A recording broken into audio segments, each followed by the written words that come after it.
how to change private DNS on Android. Hey everyone, welcome back to the channel. In today's video, I'll show you how to change the private DNS settings on your Android phone. So now without further ado, let's get started. So here, first thing first, open the settings app on your phone. And now here, once you're inside the settings, you simply have to scroll down and tap on connection and sharing option. And now here in this section, if you scroll down there, here you'll see the option labeled as private DNS. So there you can just select this option. And now here in this section, you can just choose private DNS provider host name, and after that a text box will appear.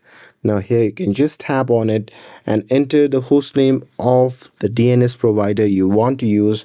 For example, you can enter dns.google or another supported provider. And after that, you can just tap on save to apply the changes, and your phone will now use the private DNS provider you selected whenever it's available. And that's it.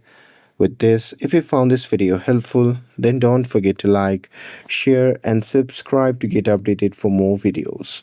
Thanks for watching, and I'll see you in the next video.